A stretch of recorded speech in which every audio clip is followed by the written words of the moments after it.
Good morning, y'all, and welcome back to the kitchen. I'm in here doing something a little bit different today. I've been wanting to can beans and have them ready to eat instead of cooking 2 cups and we'll eat part of it, and I either have to freeze it and it ends up freezer burning, or we have so many leftovers. So I'm going to can some beans in pint jars, and that's just enough for us to have a helping each for a meal. But today, instead of pintos are what we usually eat the most. But I'm going to can some kidney beans, but I'm going to do them like ranch style. And I've looked on the internet and I've looked at a bunch of different recipes, and I just combined and picked the spices that I thought we would want in ours. And it's going to have onion and garlic, granulated onion and garlic powder, cumin, a little bit of cayenne, chili powder, smoky paprika and salt and pepper, and some tomato powder to give them that good flavor. So I'm going to get everything ready. I've already looked at the beans and picked out the bad things, and actually these didn't have anything in them.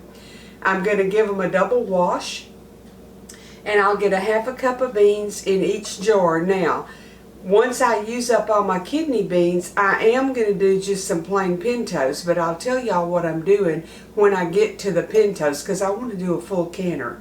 If I'm going to can for 75 minutes, I want to double stack them and utilize all the space. I almost didn't show you this, but I think it's important. I used to just take my beans and put them in a colander and run water through them. But then when you look in the bottom of the pot, sometimes there's some sand down in there, grit.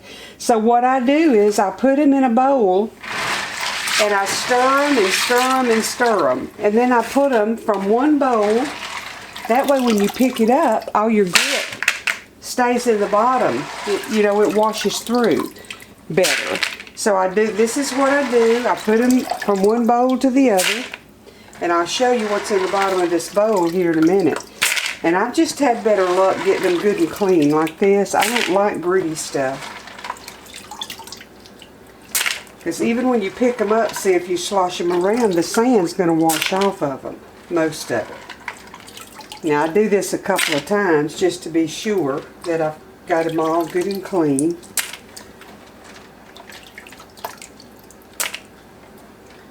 Getting all of them out of the bottom here.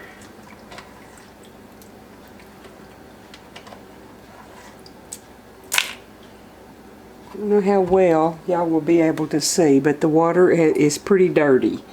So, well, there's one little bean left in there. So I'm going to pour that dirty water out and rinse it. Put my beans back in here. And I'm going to do the same thing. And then when I get them clean, I'll bring y'all back over to the booze block, and we'll get them in the jars. And picked and measured my beans, and I have a half a cup of kidney beans in these, which is 2, 4, 6, 8, 9 of them. And then in my other ones, I've got 7 just pinto beans ready to go. Now, I'm going to do the kidney beans, and then we're going to talk about the pinto beans. So what I need to put is a half a cup to each jar, and I've done that. And I need 1/2 of a teaspoon of onion powder in each one. So I'm just going to go ahead and put that.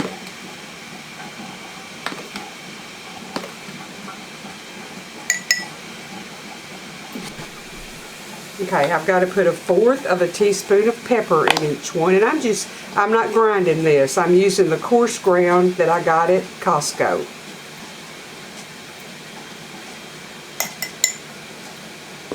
Okay, I'm going to need 1/4 of a teaspoon of my granulated garlic.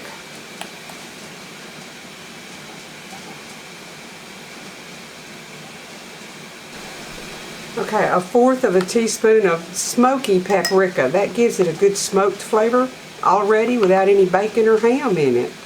I like smoked paprika. I'm going to use the Thrive Life tomato powder, and you use either 1/4 of a teaspoon of tomato powder or 1/2 teaspoon of tomato paste.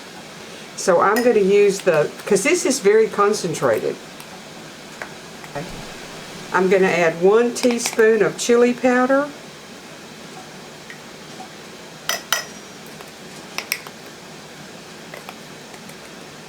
And you can adjust these, you know, how you would want it. 1/4 teaspoon of cumin, and maybe a little shy of a 1/4. My husband doesn't really like cumin, but I want a little bit of that flavor in there. Now the recipe did not call for cayenne, but I'm going to put about 1/8 of a teaspoon of cayenne in each one. I'm just guesstimating.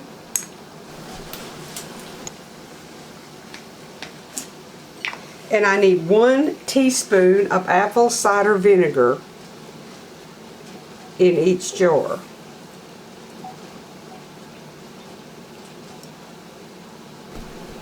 Okay, I'm going to take a picture of this card at the end. Now I'm going to fill it on up with the hot water. I've got my tea kettle boiling.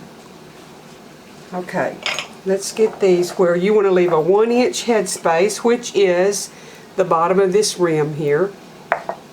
And let me just tell you, I researched several people that do this online. This is not an approved method. It works. And so I choose to do it this way. You do your own research, and you do what you feel like is best for you. Now I'm going to fill these up with hot water to 1-inch headspace.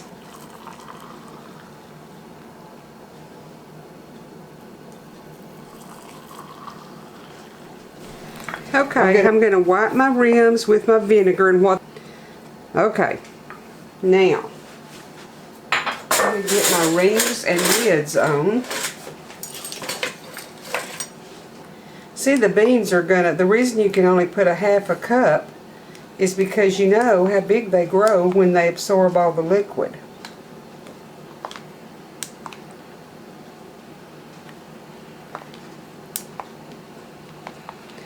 A lot of your approved methods, you soak them overnight or you pre-cook them. And I didn't want to do that. This works, so this is how I'm going to do it. Okay, here's my lids. In hot water, and then I'm going to do the Fiesta beans, which I read about those from Sutton Days. She did those online, and they sound delicious. So I'm going to try it, and I think my bunch will like them.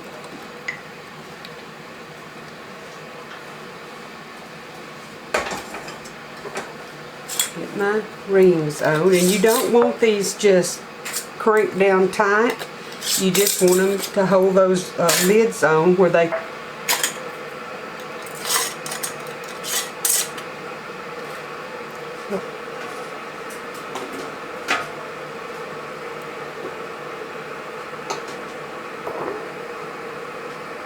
Okay, see, I've got them in there, and now I'm going to put them back and ready to stack the next bunch. This is the Fiesta, the Ranch Fiesta dip. Now, Lisa over at Sutton Days said that she uses this just like a spice. She just puts it in a lot of stuff. But to make the ranch beans, all you do is put a 1/2 cup of pinto beans in your pint jar. And then we're going to put 1 teaspoon of this per jar. And fill it up with the hot water and pressure it. I haven't eaten them with this before, but I will be checking it out and letting y'all know how it turns out. So there's one.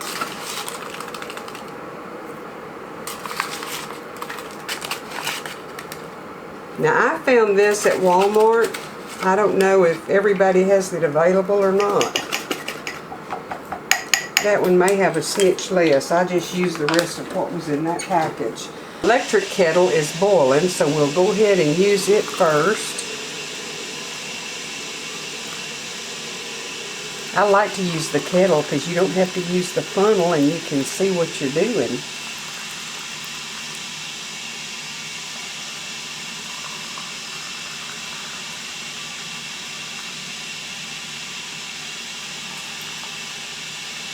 And I've got it.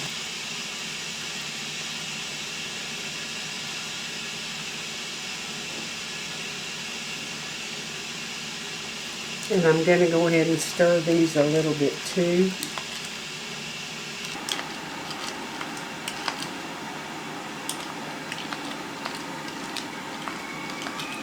Okay, there we go.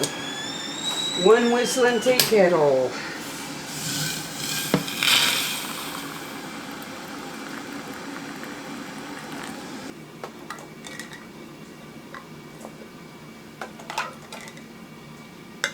My jars were washed in hot soapy water.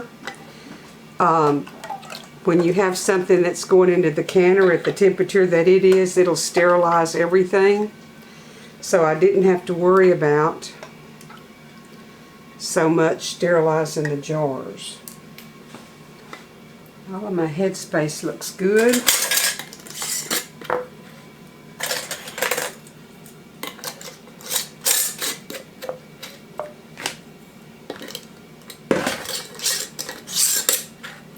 Okay, these are going on the top rack. I had one extra kidney beans, that's the ranch style, that's on the top rack too. I had already put it in. Okay, I've got 16 pints in there. So let me get the lid on, and I'm going to let it vent like you're supposed to when it starts venting for 10 minutes. And then I'll put the weight on it, build it up to 11 pounds of pressure, which it requires 10, but I always do 11 to be sure. And it has to go for 75 minutes. I'll be back in the blink of an eye with some beans that are canned. Okay, y'all, here's the pintos. And here's the chili beans.